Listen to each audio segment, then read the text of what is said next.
Hi అండి. ఇల్లు ఇల్లాలు పిల్లలు సీరియల్ ఎపిసోడ్ని ముందుగా తెలుసుకోవాలనుకుంటున్నారా? ఛానల్ని సబ్స్క్రైబ్ చేసుకుని లైక్ చేయండి. ఇక సాగర్ కంగారుని చూసి నర్మద అయితే 20 లక్షల గురించి చాలా కోపంగా అడుగుతూ ఉంటుంది. ఇక ఈరోజు ఎపిసోడ్లో ఆ కంగారు ఏంటా అనేది చూద్దాం. ఇక బ్యాంకుకి వెళ్ళి తీసుకురావాలి కదా అని చెప్పి అయితే అడుగుతుంది.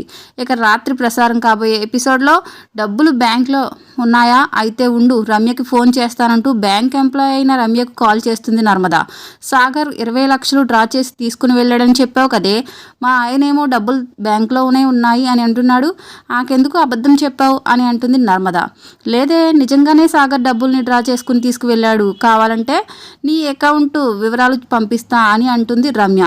ఆ మాటతో సాగర్ సమాధానం చెప్పలేక దిక్కులు చూస్తూ ఉంటాడు. ఇక చెప్పు సాగర్, 20 లక్షలు ఏం చేశావు అని నిలదీస్తుంది నర్మద. నిజం చెప్పకపోతే నా మీద ఒట్టు, నేను చచ్చినంత ఒట్టు అంటుంది నర్మద.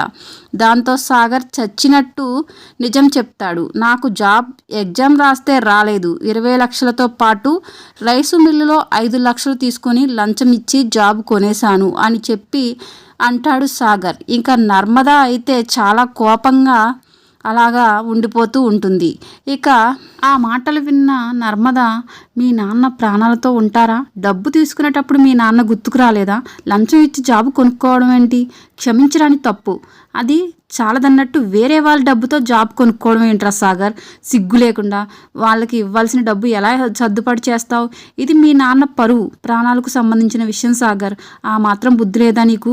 నేను ఫోర్స్ చేయడం వల్లే జాబ్ చేస్తున్నావు కదా అని చెప్పి అంటారు అందరూ. రైస్ మిల్లు వదిలేసి మరీ ఉద్యోగం చేస్తున్నావని మీ నాన్న వాళ్ళంతా అపార్థం చేసుకుంటున్నారు.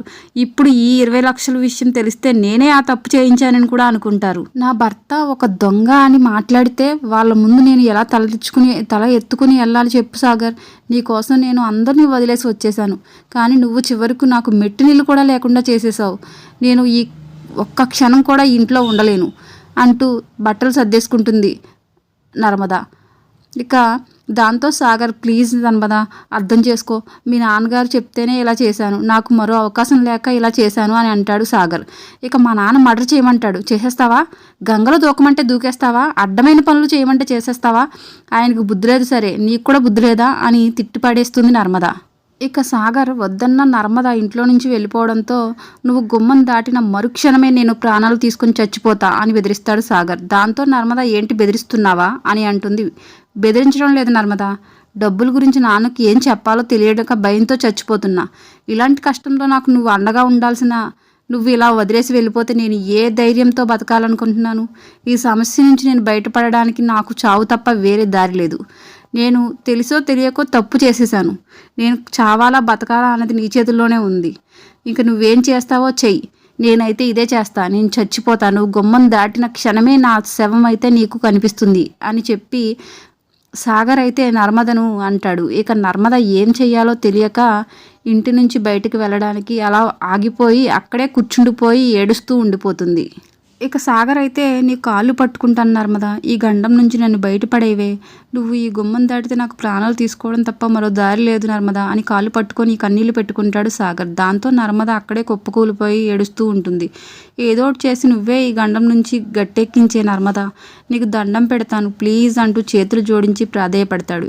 ఇక సాగర్, అమూల్య ఇక ఏం చెయ్యాలో అర్థం కాక అలా ఉండిపోతారు. ఇక అమూల్య అత్తగారు రేవతి వాకిట్లో ముగ్గు వేస్తుంటే ఆ వెనకే వచ్చి అమూల్య తన ఇంటి వైపు చూస్తూ ఉంటుంది. ఇక రేవతినైతే అమూల్య ముగ్గు నేర్పించమని చెప్తుంది. ఇక ఇంతలో శ్రీవల్లి చూసి, అమూల్య ఏంటి నా వైపే చూస్తుంది, కొంప తీసి ఏమైనా చెప్తుందా అని గబగబా వచ్చేసి అమూల్యని అడుగుతుంది. నేను నీకు ముగ్గు వేయడం నేర్పిస్తాను అమూల్య అని చెప్పి అమూల్యనైతే బుట్టలో వేయడానికి చూస్తుంది. ఇంకా అమూల్య అత్తగారిని, నేను నేర్పిస్తానండి మీరు లోపలికి వెళ్ళండి అని చెప్పి శ్రీవల్లి అయితే అంటుంది. ఇక అమూల్యని తనకి అప్పచెప్పి రేవతి అయితే లోపలికి వెళ్ళిపోతుంది. ఇక అమూల్యతో శ్రీవల్లి మాట్లాడుతూ, నీకు వదిన నేను నీతో మాట్లాడను అని అమూల్య అంటుంది. నేనేం చేశాను? ఆ బండ సచ్చినుడు నన్ను తోసేసి నేను తీసుకువెళ్ళిపోయాడు, అంతే, నేనేం చేయలేదు అని చెప్పి శ్రీవల్లి అంటుంది. ఇక అమూల్య అయితే, నువ్వే చేసావు ఇదంతా, నేను నాన్నకి ఎప్పుడోకప్పుడు చెప్పేస్తాను అని చెప్పి అమూల్య అంటుంది. ఆ తర్వాత శ్రీవల్లి అమూల్యని బుట్టలో వేయడానికి, నీకు ఆ బండ చచ్చినోడంటే ఇష్టం లేదు కదా, అమూల్య ఎలా చేసుకున్నావు అని చెప్పి కూపీ లాగడానికైతే చూస్తుంది.